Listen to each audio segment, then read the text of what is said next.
devotees, all glories to the assembled devotees, all glories to the assembled devotees, all glories to Shishiguru and Shigoranga. Om Namo Bhagavate Vasudevaya. Om Namo Bhagavate Vasudevaya. Om Namo Bhagavate Vasudevaya. Reading from Srimad Bhagavatam, Canto 11, General History, Chapter 6, the Yadu dynasty retires to Prabhasa, text 25 to 28, 4 verses, no purport. Jadubanse batirnasya bhavata purushottama sarachattan vaitijaya panchavinshadhikam prabho. Yadubanse batirnasya bhavata purushottama sarachattam vaitiyaya panchavinshadhikam prabho. Yadubanse batirnasya bhavata purushottama sarachattam vaitijaya panchavinshadhikam prabho. Please chant. Yadubanse batirnasya bhavata purushottama sarachattam vyatijaya panchavinshadhikam prabho. Yadubanse batirnasya bhavata purushottama sarachattam vyatijaya panchavinshadhikam prabho.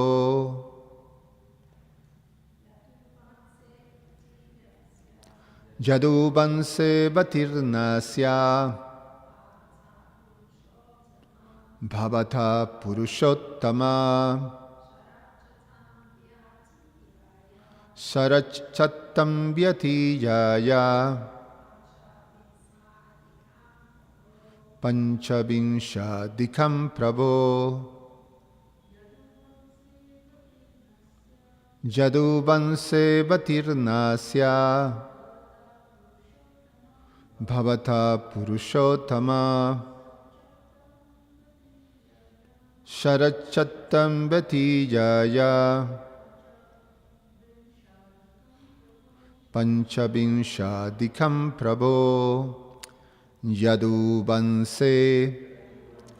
In the family of the Yadus, Avatirnasya, who has descended, Bhavataha, of yourself, Purusha Uttama, O Supreme Person, Sharat Shatam, 100 atoms, Vyatiyaya, having passed, Panchavinsha, by 25, Adhikam, more, Prabho, O Lord.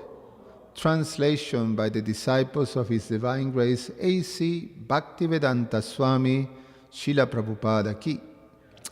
O Supreme Personality of Godhead, O my Lord, you have descended into the Yadu dynasty, and thus you have spent 125 atoms with your devotees.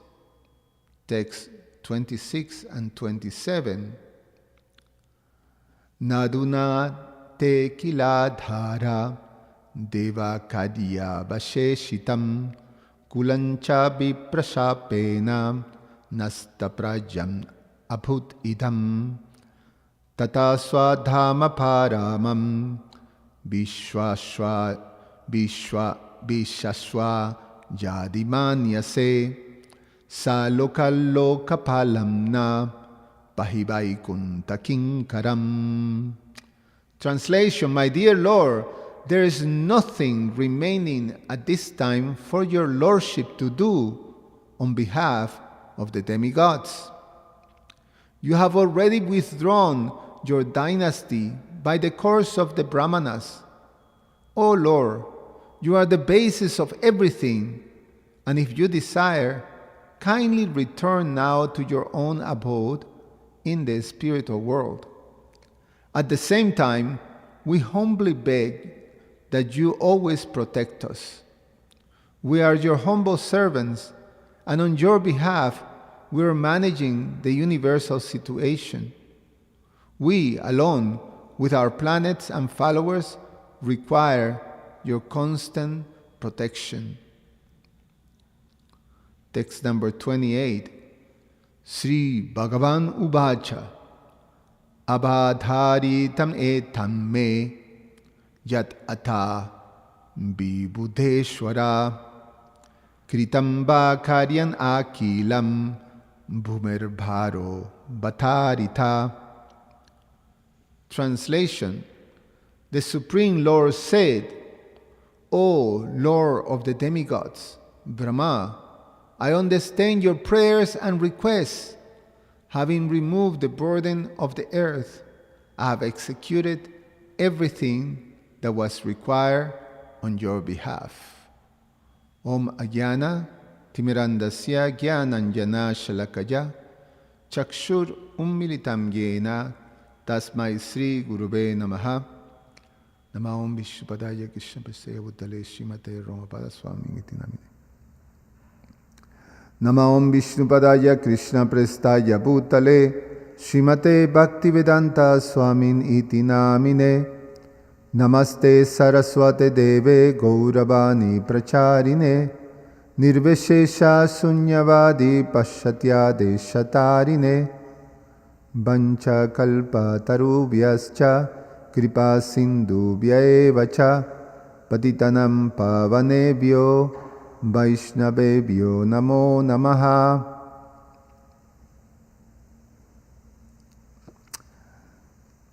Is one of the things that we can appreciate and is highlighted in this particular moment of the narration of the Bhagavatam is a very solemn and intimate turning point.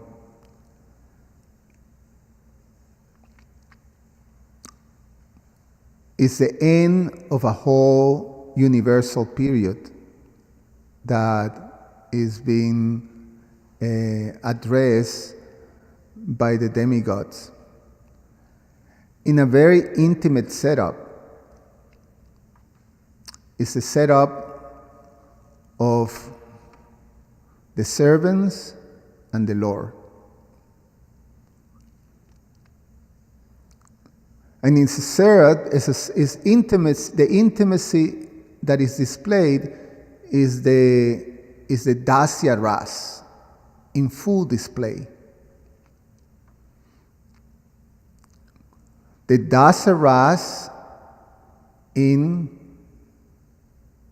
a perfect space in one sense, because these are devotees who are fully realized their relationship with the Supreme Personality of Godhead. Through the prayers, one of the things that we came to understand that is revealed in this passage, in this previous chapter and this chapter, is the realizations of the demigods of Krishna's position, and a complete understanding in full truth of Krishna's position.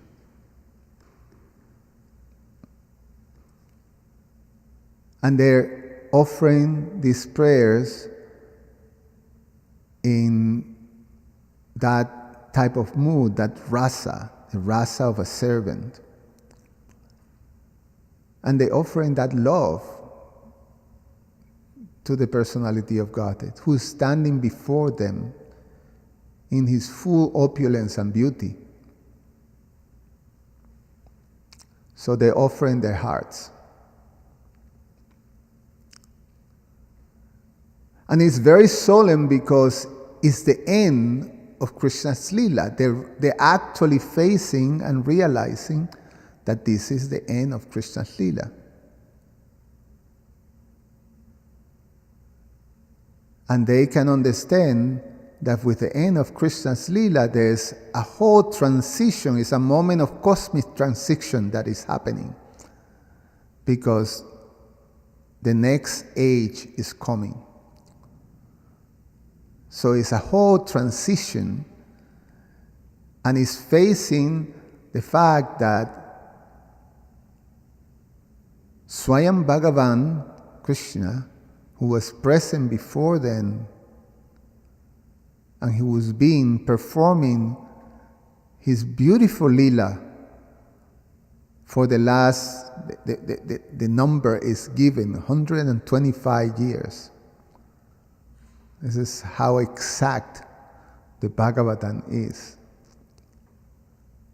For the last 125 years, Krishna is displaying his lila.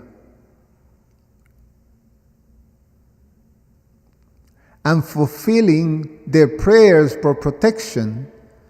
So Krishna, we know in the beginning of the 10th canto, that the demigods prayed to Lord Vishnu. Lord Brahma and all the demigods went to the shore of the Kshirosagar in Swetadvip to pray to Lord Vishnu to please descend into the world and protect them from the terrible burden that demons were causing to Mother Earth.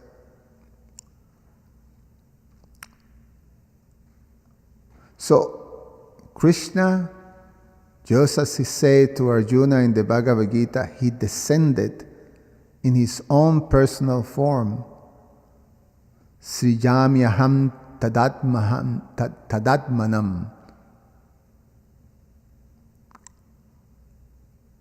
He descended in his own personal form to protect, to establish the principles of Dharma, to eliminate all those miscreants, demons, but most important, and this is something that is being highlighted in these verses, in these prayers, to give his love and his association, his loving association with his devotees. So when the prayers are given, that he has spent 125 years, is not putting the Lord within the frame of time. That's not what is highlighted. What is highlighted is that you have spent 125 years or atoms with your devotees. So the highlight is the relationship.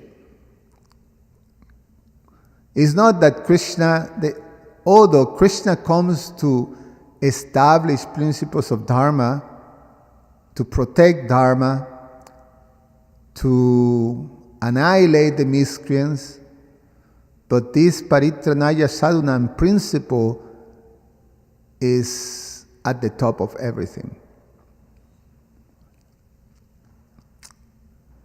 That Krishna chooses to live among his devotees. So this is Krishna's position. It's a position in which the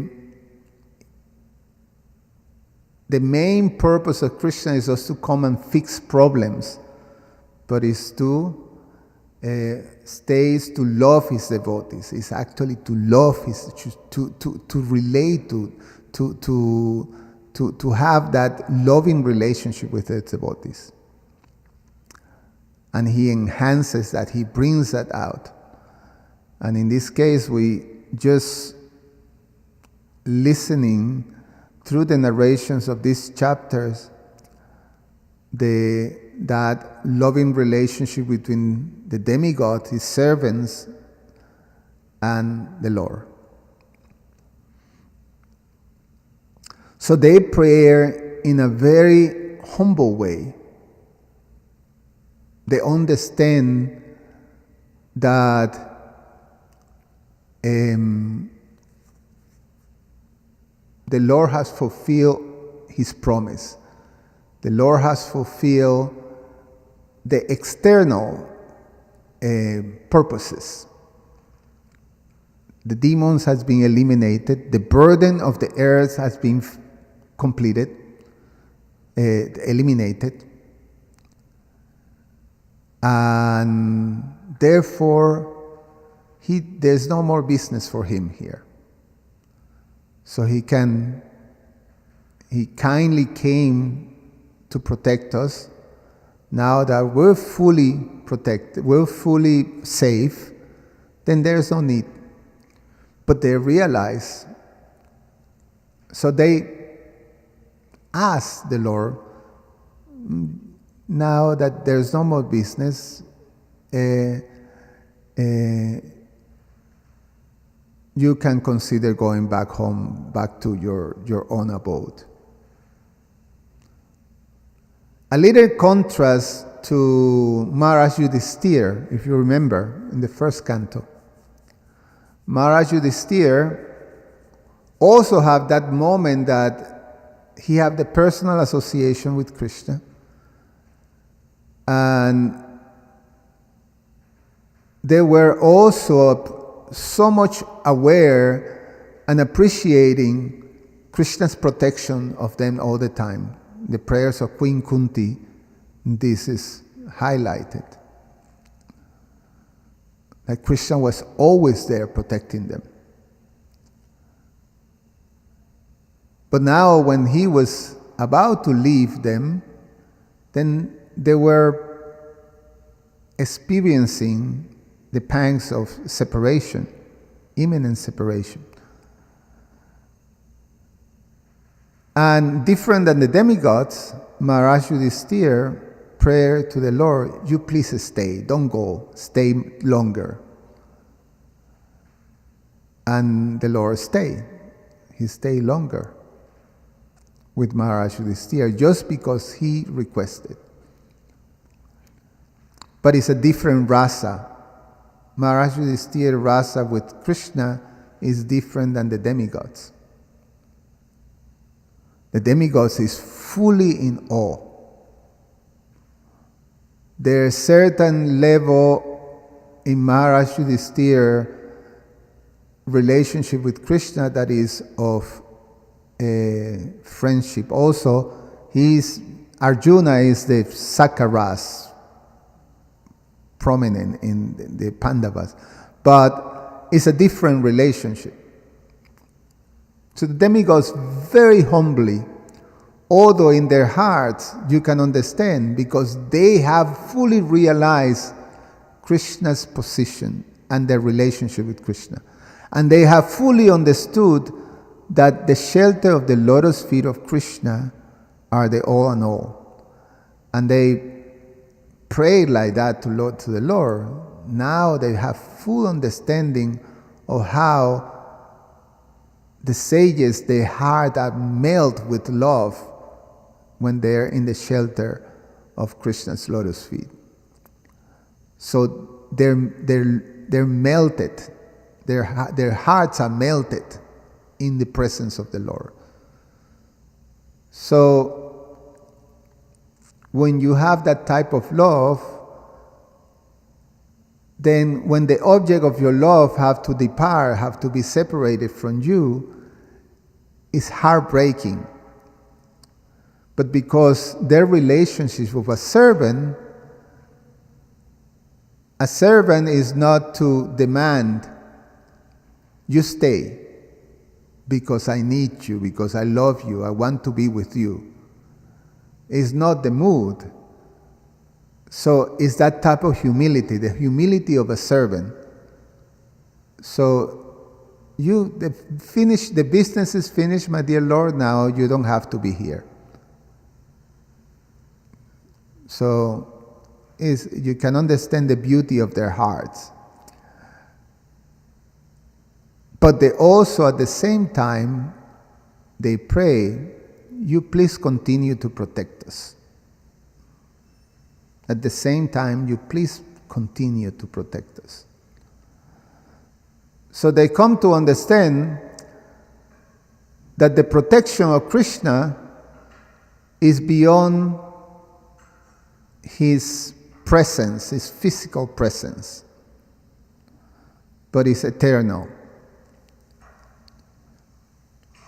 How is that going to manifest?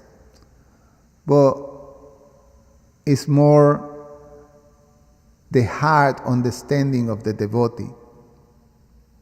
It's part of their faith. Prahlad Maharaj, who was, in the highest position of shelter, he never feared, although the Lord was not in front of him, he never feared. He always saw the protection of the Lord. He always felt the protection of the Lord because he saw the Lord everywhere. He had that faith. And the demigods are entering into that space of you can be assured of the protection of the Lord. So it's a protection beyond the presence, in one sense, one can say that.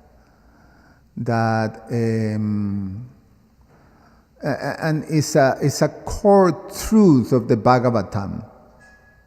It's part of the theme of the Bhagavatam, the protection of the Lord. And that protection doesn't depend on the physical proximity of the Lord, but it depends on surrender. And the demigods have entered into that space. So it's something very wonderful to understand. And the other thing that is this beautiful reciprocation, because the Lord lovingly responds to them with a gentle confirmation, in one sense. I understand your prayers. So he assured them, I fully understand your heart. In text 28, no? That I have executed everything that was required on your behalf. And I understand your prayer. So Krishna is responsive, is not distant. He is very much there. And this is the whole thing. This is the gift that's given to us through the Bhagavatam. That there is a loving, supreme being, and we have a loving, eternal relationship with him. Every single living entity have that essential, existence of having that loving relationship with the Lord. So he's very, very responsive.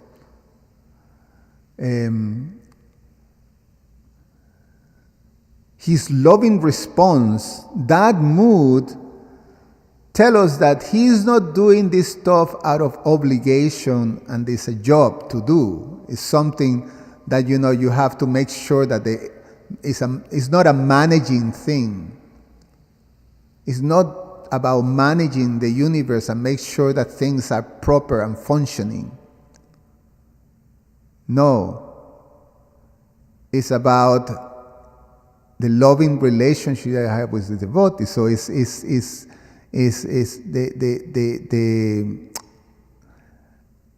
the understanding of the personal understanding of the absolute truth is fully displayed. Other paths of religion don't have that full understanding. With other religions, there's a vague concept of a supreme being,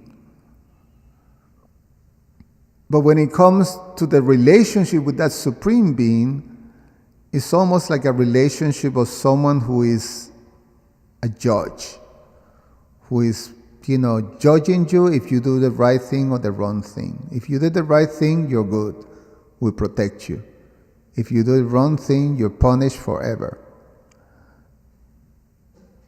So it's a very disassociated way of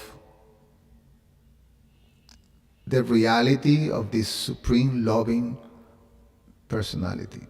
And that's what the Bhagavatam constantly is teaching us. Very lovingly responsive supreme being. So there's this prayer for protection, this moment, very solemn moment that the demigods are facing. The Lord is leaving. It's imminent. The Lila is finished. And a whole period, universal period, is closing. And now the next one is coming.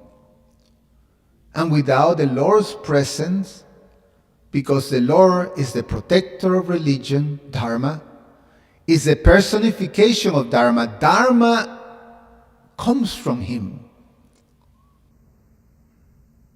His presence protects truth, balance everything. If He leaves, what's going to happen? He have left everything in place, perfect. But when He leave, what is going to happen?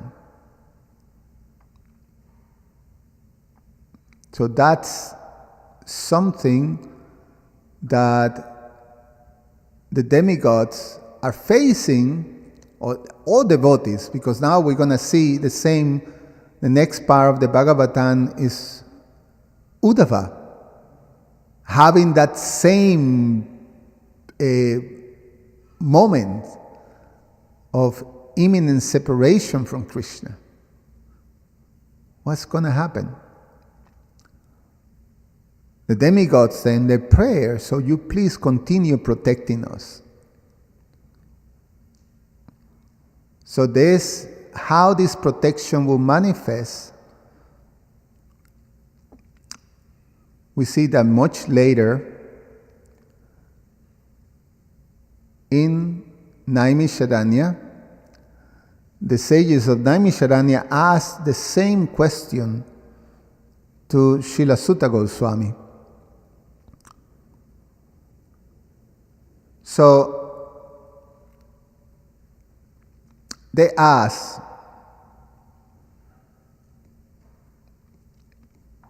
what's that in the first canto, chapter 1?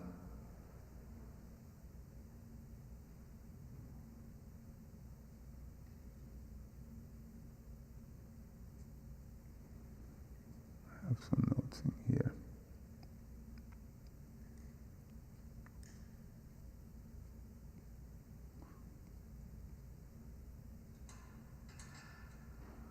Yeah, they ask, when, now that Krishna has departed,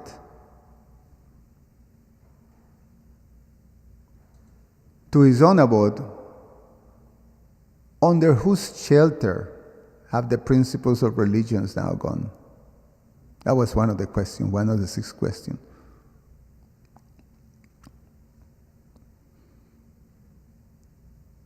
Where is Dharma will take shelter? So they also seeing this, they also dealing with this. Where are we going to have the shelter in Kali Yuga? Where people will find the shelter of Kali Yuga? Where is Dharma going to have that shelter? So they dealing with that and they want to understand that, and we know the answer that Srila Sutta Goswami gave. The Bhagavad Purana. This Bhagavad Purana, the Srimad Bhagavatam. The Srimad Bhagavatam is as brilliant as the sun and is arising just after the departure of Lord Krishna. Persons who have lost their vision due to the dense darkness of ignorance in Kali Yuga shall get light from this Purana. So, this verse, this response defines the protection beyond presence that Krishna.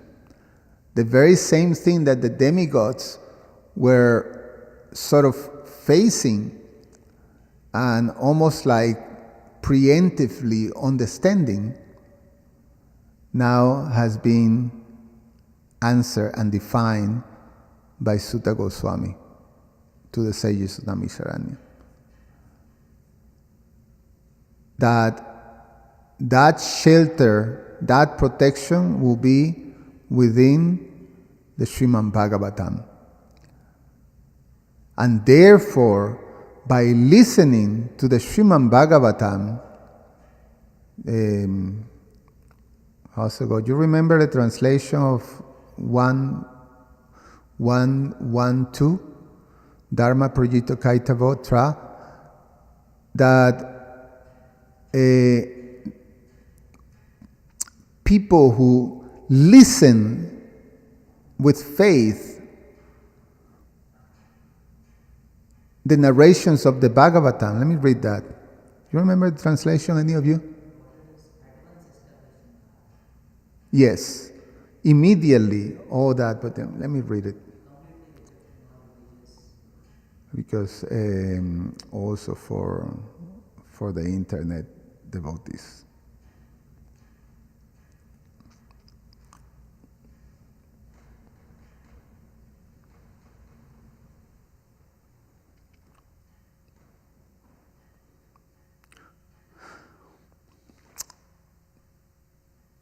This Dharma Projito Kaitavatra, that rituals, all these things that are part of anything that is not simply full shelter and surrender to Krishna is not going to do it in Kali Yuga.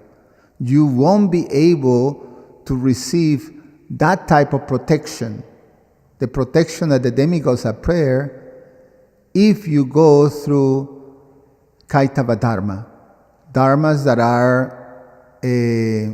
are afflicted or that are mixed with some material desire.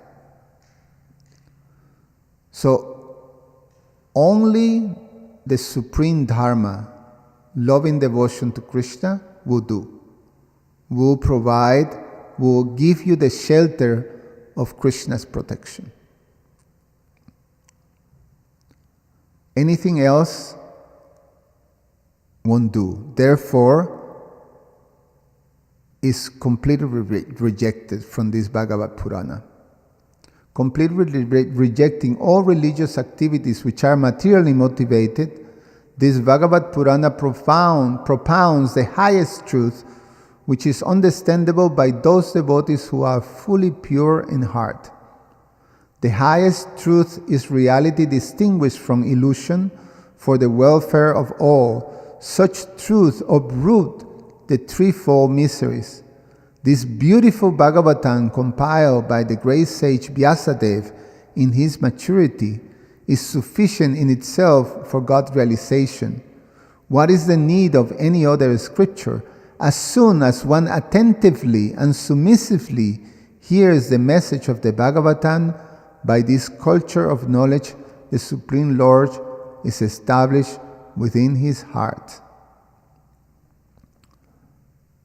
So, this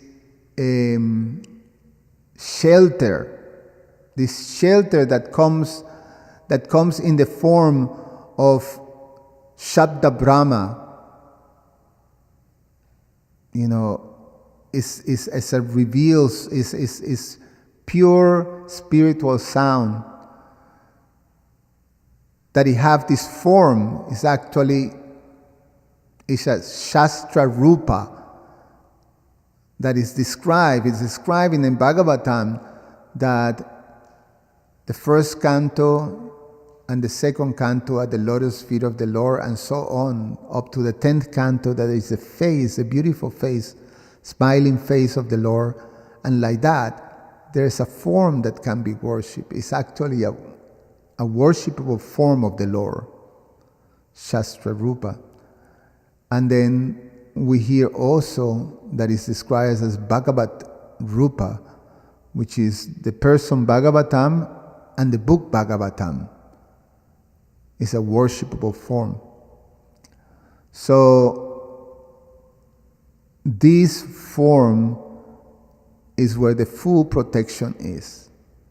So there is not not necessarily a downgrade. It is highlighting this whole passage is highlighting how the physical presence of the Lord and His not being present is actually in Kali Yuga. There's not a downgrade that the Lord is not here. Krishna is gone. But it's actually His mercy is fully present. He's fully present. He is fully present. In fact, arguably, the protection that He gives and the access that He gives is understood. Actually, I gave a class some Sunday ago that the full mercy of the Lord, full supreme mercy of the Lord is fully manifested in Kali Yuga.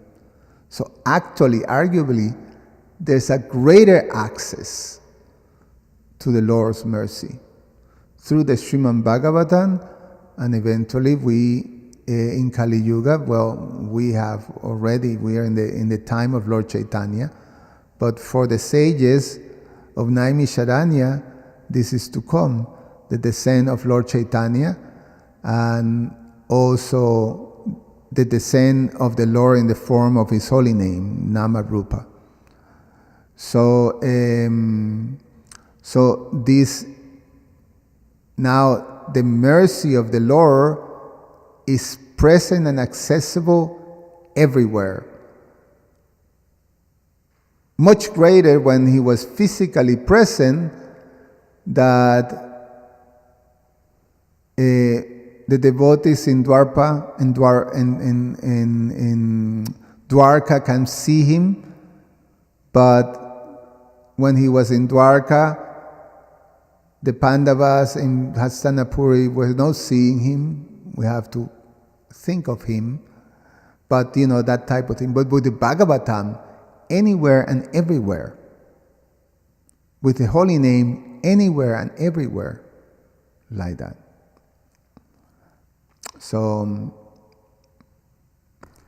it's the wonderful gift that is being given to us, the full manifestation of Krishna's mercy and protection in the hearing of the Srimad Bhagavatam and the absorption and remembrance of the Srimad Bhagavatam for all of us. Any comments or questions, devotees? Sri Vallabha Prabhu.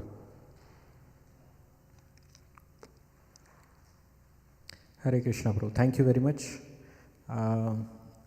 When I was going through these verses 25 to 28, you explained it in a very positive way from the perspective of demigods.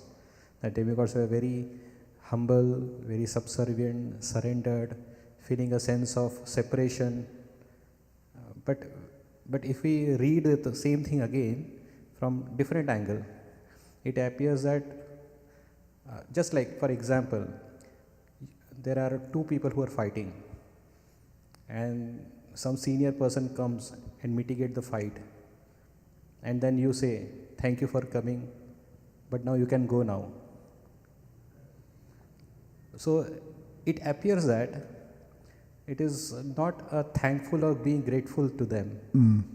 Just like as you have said that Yudhishthira Maharaj also was feeling separation, but he didn't say, thank you Krishna for coming, helping us, now you can please go to Dwarka.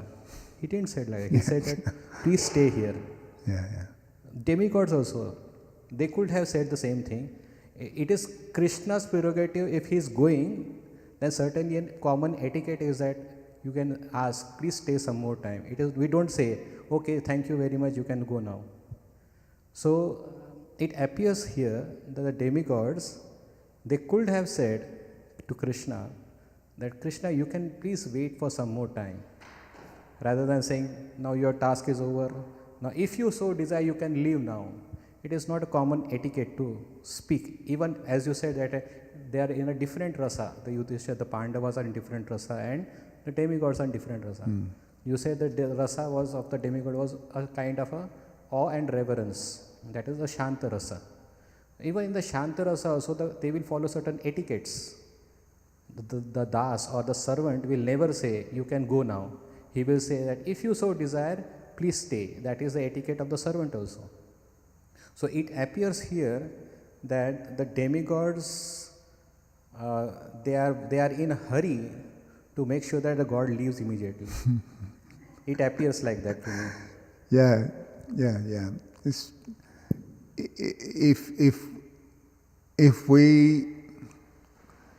If we may see from that perspective, yes, I can understand. However,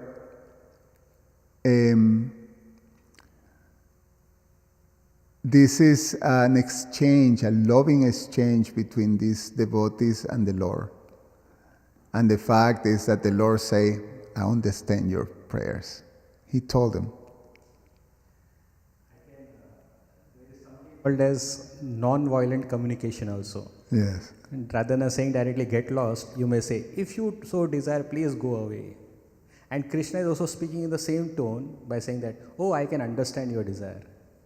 Now, if you just see the tone is different, the words are same, but how you speak it or the way you can mean it can create a different meaning at all, completely meaning different.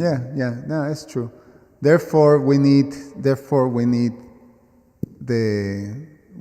are led into tasting this nectar of the Bhagavatam and this relation, this rasa, through the devotees. So our acharyas, they help us understand these intimate exchanges of love. From our perspective, we may, because we're not in that space of that loving connection, we're still trying to get there. We're still blocked. Many of us, I'm not saying all of us, but many of us, we're still blocked. To be able to, from the outside, to see externally, there may be all kinds of things that may sound, well, that doesn't, there may be some apparent discrepancies. But from the perspective of Rasikas, who understand the rasa, then they help us understand that. So the whole narration tells us about this very intimate, heartfelt exchange. To support what I have said, the further events also supports this perspective also. The reason is that when Krishna was leaving the world, when he has completed that, the arrow comes and pierces Krishna's feet at the place of Prabhasa. Here Krishna is saying that I will saying to Brahma that I will visit your planet before leaving. And in that context, when Krishna was leaving from this world, he was not visible to any demigods. And at the same time, he not even visited Brahma Lok also. He just left. So there we can understand that even though demigods were waiting that God may come before leaving to our place, Krishna didn't even look at any of the demigods. He just left. So it appears that, to me, maybe I am wrong, I wish to correct myself from you, that it appears that Krishna has nothing to do with all these demigods. He just comes in this material world to do pastimes with his dear devotees and friends. And by doing that, as a side effect or as a byproduct, he performs a helping act for these demigods. Otherwise, he has no purpose of involving himself in all these activities. Kindly correct me. Yeah, no, it cannot be like that. And we know that otherwise, with that type of thinking, then where that leaves most of us also. You know, the demigods, there's a whole arc that they go from being Mishra Bhaktas to Uttama Bhaktas. There's a whole arc. And at this moment, it is explained, it is part of the whole lila that is narrated here, is they come into that position of full understanding and surrender to Krishna's lotus feet. And they're recognizing, they're recognizing the arc. So I would say, in a parallel way, we can run like that too. I'm right now a Mishra Bhakta. And what hope do I have then? Did the Lord, is more or less in a transaction with me that is not personal, it's not loving, it's not caring, it's not kind, but it's more or less, okay, you do your business, I finish my business, we go like that, good luck. No. When we come to a position of understanding that, Krishna may externally do this, that it may appear that he is neglecting me. But it's not. We understand, we have that faith. Sometimes we have that with the spiritual master. In our position as devotees who are being trained, and sometimes our spiritual master may appear that he is not paying attention to whatever needs I have.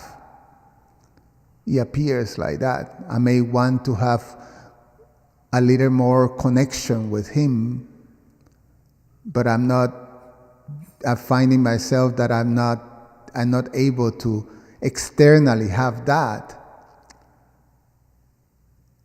But when you mature, you understand that every single thing that my spiritual master does in relationship to me is to help me come closer to Krishna.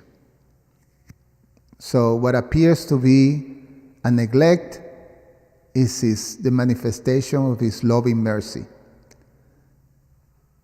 Similarly, with Krishna, it's like that. Everything he does in relationship to each one these demigods with us is to bring us closer. So what appears to be, he's not paying attention. Lord Brahma, or Lord Indra, when they were pouring their heart in feeling guilty of the mistake that they made, and the Lord, all right, sure. It's like, not necessarily showing much, appears that he was trying to go back to his friends, to the cowherd boys quickly. Okay, good, thank you, like that. But what did I do to Lord Brahma? It just created a much greater desire to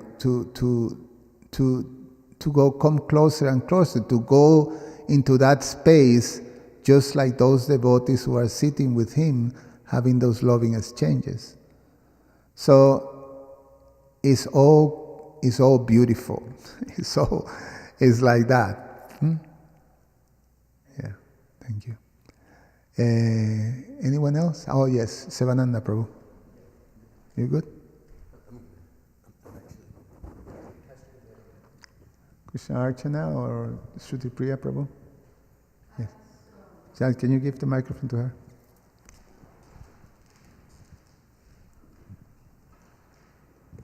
Hare Krishna Prabhu. So it is very interesting what Sri Vallabh Prabhu said, and I was going to say the same thing, that we don't know the position of the demigods. They're much higher. They understand that Krishna has other leelas to perform, and I've heard that Krishna, there are so many different earth planets, different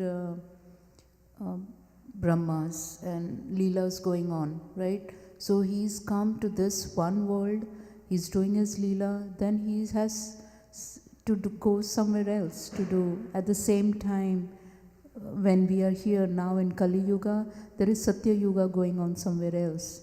So Krishna is busy. It is my small understanding. He's just not, we are not asking him to go, but the demigods know that he has a role to play somewhere else. Yes, you have that mood of being a servant, which is whatever my master needs to do, that's the main thing. Yeah. I remember there was a period of time that my Guru Maharaj, when he would come, used to stay in my home. And that was very wonderful. But at one point, he stopped staying in our home. And he's staying in some other home. So you have, when you're in that position, okay, he's staying in my home and I have his association and I can ask questions and things like that. But then he have to travel or he have to go. You may say, stay. I won't dare to say, no, don't go, stay longer. Because I know he have business to do. So in a different perspective of Sri Vallabh Prabhu said that one may be selfish or maybe rude to say just you have done your this and you can go now. You have resolved the issues here. But then another way to see is, I was having a thought, I forgot. Another way is to think that we are not selfish, that we are saying that stay, because we want you to stay and we want to enjoy your association. We are selfless, we think that others need your association too, so you can leave in a humble mood. It's such a tricky thing because you won't be able to describe Maharaj Yudhishthira as selfish because he wanted. It's not the point, as I understand it in my limited capacity, is not transactional. Yes. is love. Yes. And sometimes love manifests by, I sacrifice my desire for the desire of my beloved. So, although I want you to be with me, because I know you have business to do, please go and do your business. Don't worry about me. I don't even mention me. It's not about me, it's about you. So it's all dependent, right? Based on the devotees. Yeah, their and position or yes, their and in the case of feelings. Maharaj Yudhisthira, you stay. His expression of love comes, please stay. And the Lord can say, no, I really have to go. But it's just this displays of love and affection. That's what is not transactional. It's not that, okay, I need you to do your business, it's a transaction. And the transaction is finished, and then, okay, it's not done. No, it's not transactional. That's what Prahlad Maharaj said. Our relationship is not transactional. It's about service and love and like that. Yeah, so that's how I understand it. Thank you so much, Prabhu. Still have a little time. You want to add something?